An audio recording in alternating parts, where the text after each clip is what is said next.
My grandfather was not a man easily forgiven, at least not in the eyes of most of my family. A cheater, a lifelong double dealer, and the reason behind decades of estrangement between my mother and her siblings. But he was also the one who gave me my name, a name I once thought was random, but turned out to carry a devastating secret. It was the name of the woman he had secretly loved his whole life, the mistress in the shadows who died the very month I was born. When the truth came out after his death, my entire family turned against me.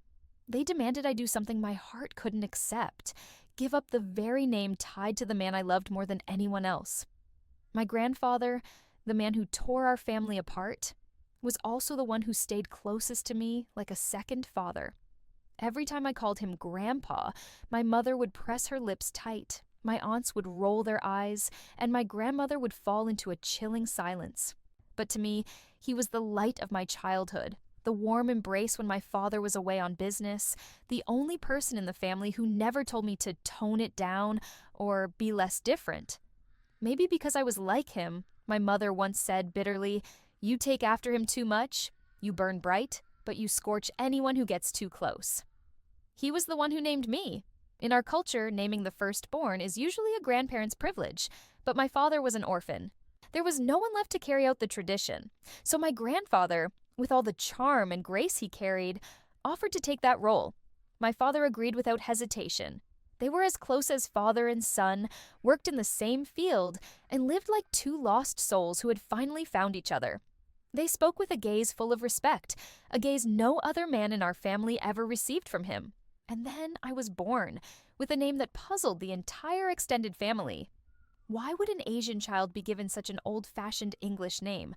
For most of my childhood, I was ashamed of it. I wished to be called Lin or Mai, something simple, familiar, something people could pronounce without hesitation or curiosity. But my grandfather always smiled when he said my name. Never late, never mistaken, as if he was calling out something carved into his heart long before I came into this world. As I grew older, I began to love my name, not just for its uniqueness, but because I understood it was his love letter to me, a choice made with intent, care, and emotion. And then one rainy afternoon, as we sat sipping tea under the roof of his porch, he finally told me the truth, that my name didn't come from a novel, nor from a Hollywood actress, as everyone assumed. It came from a woman, the woman he once loved. I remember every word he whispered. His eyes didn't look at me. They seemed to look through time itself. I loved her, in France, long before you were born. She passed away the very month you came into this world. And I couldn't cry. I couldn't share the grief with anyone. I couldn't speak it aloud. So I gave you her name, as a farewell, as the only thing I could still do for her. I didn't cry. I just nodded, feeling something strange. Not shock, not fear, but peace. That name, from that moment on, became a memory etched deep into my soul. It wasn't just a remnant of forbidden love. It was a monument to the trust between my grandfather and me. He had chosen me to carry the weight of a silent grief. I never told anyone, not out of fear, but because I believed it was our story, just between him and me, a private bridge in the tangled mess that was our family history. I continued to live with that name, smiling when people called it, feeling a quiet warmth each time I signed it on a piece of paper. But I had no idea that one day this truth would explode so violently, so mercilessly, right in the middle of his will reading, in front of the entire family. And when it did, the name I loved the most became the very reason they wanted to erase me from their lives. The will reading began under a sky of lead. The room was small but packed. My grandmother sat at the head, eyes closed. My aunts and uncles murmured among themselves. My mother sat upright, like someone bracing for a verdict. I was in the back row, my thoughts tangled, yet oddly calmer than the rest.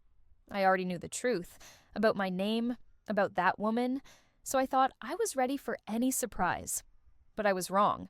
I had no idea the truth would be revealed in a way no one could have predicted. The lawyer opened an appendix attached to the will. It wasn't the part about dividing assets among the grandchildren. It was a list of 5 names. Names no one in the family recognized. And the fourth name, it stopped the room cold. It was my name. Exactly, letter for letter. The air turned icy, thick with suspicion. "Excuse me," one of my aunts said, voice sharp as steel. "Who is this person?" The lawyer hesitated, then explained she was the daughter of a former colleague of my grandfather's during his time in France. He had supported the girl's aunt, a single woman, a school teacher, financially through college, through her wedding, even helping with a down payment on her home. No, the girl was not his secret daughter. And no, there was no blood relation, but he'd had a quiet, enduring relationship with her aunt. And, it seemed, with her too. That was all it took to ignite the ashes of a fire our family had spent decades pretending wasn't there. I heard a chair screech violently against the floor. My grandmother stood up. She said nothing. She just walked out. The door closed behind her, and the room exploded. One uncle shouted, "This is the final proof. He never truly loved this family." The aunt snapped like dry twigs, hurling blame and bitterness into the air. And my mother? She stared straight at me, like she was seeing me for the first time. "You knew about this, didn't you?" she asked. Not a question, a statement. I didn't deny it. I didn't speak.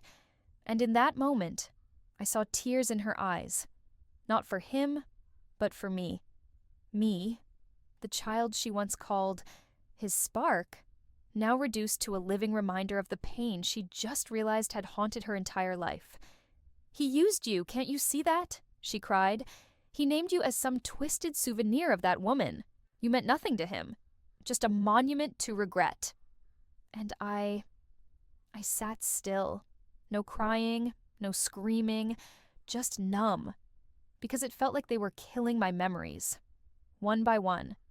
They didn't see him the way I did. They didn't know how he helped me with art projects, how he whispered stories about his past when the world was quiet. They didn't understand that this name, to me, wasn't a slap in the face. It was a legacy. It wasn't betrayal. It was love.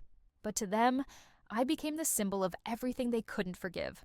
And when I said I wouldn't change my name, that I wouldn't erase the man I loved, the door slammed shut. "If you insist on keeping that name," my mother said, "don't show up at the funeral. From now on, I have 3 children." My cousins, once warm, once full of laughter, fell silent. They started vanishing from my life, as if I were a stain they could never wash off. I, who once thought I'd be the one delivering the eulogy, was now banned from the service altogether. They didn't punish me because I betrayed them. They punished me because I dared to love someone they hated, because I dared to keep the only beautiful piece of him they'd spent their whole lives trying to bury. I didn't go to my grandfather's funeral. The black dress hung neatly in the closet. The shoes were polished, and the eulogy I had rehearsed for 3 sleepless nights. All of it stayed behind in my room, like a quiet, solitary ritual only I attended. Meanwhile, at the cemetery, where my family gathered to bid farewell to the man they both loved and resented, admired and despised, no one wanted me there. I became invisible, not a word from my mother, not a single message from my cousins. Even my younger sister, the one who once cried in my arms missing him, barely dared to speak to me. I was kicked out of the family group chat the very night they met to plan the funeral. They didn't just cut me off because of the name. They did it because they believed I was complicit. Complicit in what? In the love he once held? In a past he couldn't share with anyone but me? I don't know how guilty I truly am. Maybe I'm to blame for keeping his secret. Maybe I'm at fault because I didn't feel disgusted when I learned that my name came from an affair. But how could I hate the one thing that made my grandfather feel real to me? That stripped him of his title as a great man and showed me the sorrowful, broken human he really was, haunted by memories no one else could touch. After the funeral, I heard rumors of even more conflict. The main part of the will was revealed privately. I wasn't invited. A cousin whispered that the family suspected I knew other things, that my grandfather had prepared me in advance to guard his truth. It made me laugh because what secret haven't I already paid for? My grandmother said nothing. No message, no call. I don't know how deep her pain runs, or if, in her eyes, I'm still a granddaughter, or just a living remnant of decades-long betrayal. My mother, however, made herself clear. She messaged me only once. Her words were ice. When you're ready to erase that name, let me know. Until then, don't come home. And so, I stand in between, no longer a daughter, no longer a granddaughter, no longer part of the family. All because I kept the name.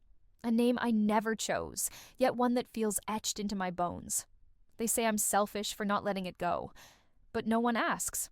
If I let it go, what do I have left? I inherited nothing material from my grandfather. No money, no house, no shares, nothing but memory. Nothing but the story he told me on that rainy afternoon. Nothing but the sense that in a family that always asked me to change, to be normal, he was the only one who ever whispered, "Don't let anyone put out your fire." I lost him. And now I'm losing what's left of myself, just because I refused to kill the one thing he left behind. This name. The name that shut me out from the arms of my family, but also the name that reminds me I was once loved, not perfectly, not cleanly, but deeply and truthfully. And in this moment, as everyone turns their backs, that memory is the only thing still standing with me.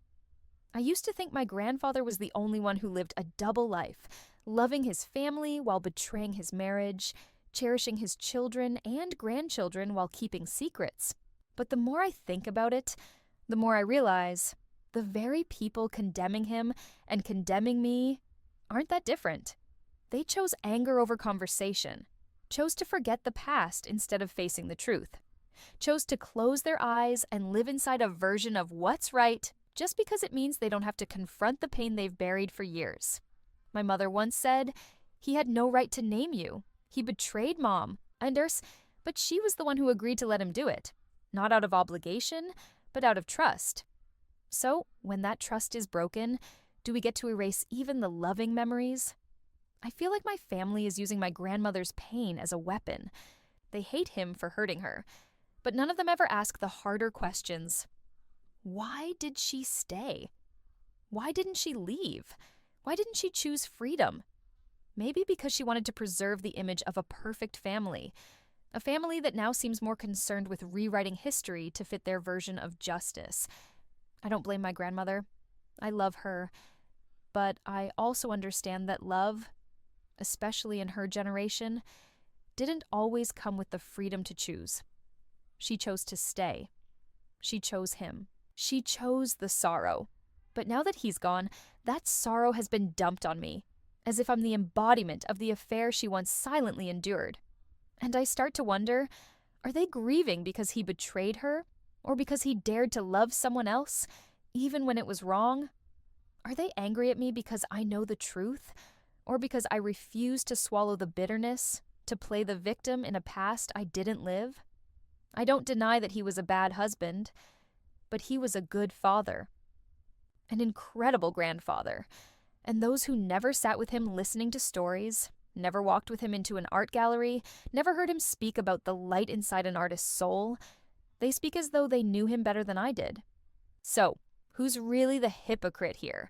The man who made mistakes but tried to make amends, or the ones who chose lifelong resentment and turned hatred into an inherited tradition? They argue over every dollar, every house, every piece of inheritance, like any of that could erase the damage already done. But when I hold onto the one thing he gave me, a name, a memory, a piece of identity, they call me a traitor. I didn't choose to be the symbol of the woman he once loved, but I became the most honest part of who he was. The man beneath the layers of status, mistakes, and masks. And maybe what they hate most about me isn't my name. It's the fact that I dare to stand, right between grief and love, and refuse to play the part they wrote for me. I won't pretend to hurt over something that didn't hurt me. I won't hate someone I loved my whole life just because my family demands unity and resentment. No, I don't choose to be a victim of the past. I choose to keep the best parts of my memory. And if that makes me no longer part of this family, then maybe I never truly belonged in it anyway. I used to think a name was just a collection of letters, a way for people to call you out in a crowd. But then I realized a name, especially your name, is the first thing you learn to recognize yourself by. and often the last thing that's spoken when everything else has gone quiet. And that's why I didn't change it. The family meeting took place in my aunt's house, the same place that once hosted Lunar New Year dinners, birthday parties, and my cousin's small wedding. But this time, they didn't gather to celebrate. They came to judge. It was a courtroom with no lawyers, no need for evidence, just someone standing in the middle, absorbing verdicts born of bias. You just need to change your name. A simple procedure. So things can go back to normal, my uncle said, as if he didn't realize normal had died with my grandfather. Do you know how many nights your grandmother cried? My mother added, her voice trembling but her eyes still cold. You made her feel betrayed by the grandchild who bears the name of the other woman? I listened, but didn't respond right away. I looked around. Faces that once felt familiar now mirrored unhealed wounds no one dared to acknowledge. I thought of him, of our last conversation. His hand in mine, his gaze steady, no apologies, no excuses, only an acceptance of truth. I stood. No yelling, no tears. I said just one thing. I'm sorry if this name causes you pain, but this is the only thing he left me. Not money, not property, not secrets. Just a part of himself. And it's the one part I want to keep. No one answered. Only sighs, creaking chairs, and eyes darting around, hoping someone else would speak in their place. At last my mother said, if you choose that name, then from now on, you live with it, not with us. I nodded, not out of strength, but because I understood. Some wounds, if no one's willing to heal them, are left to scar alone. I walked out of that meeting with a deep sense of loss, but also an odd sense of peace. As if, for the first time, I was living truthfully, no longer bowed beneath someone else's painful legacy. I don't know what the future holds. Maybe my mother will never forgive me.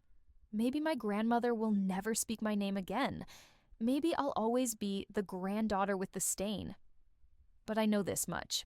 I wasn't wrong for loving someone who wasn't perfect. I kept my name, not to defy anyone, but to remind myself that love, even if broken, even if flawed, can still leave behind something beautiful. And sometimes, the most beautiful thing is having the courage to hold on to it when the whole world tells you to let it go. If you've made it all the way to the end of this story, thank you. Not just for listening, but for choosing to stay with me.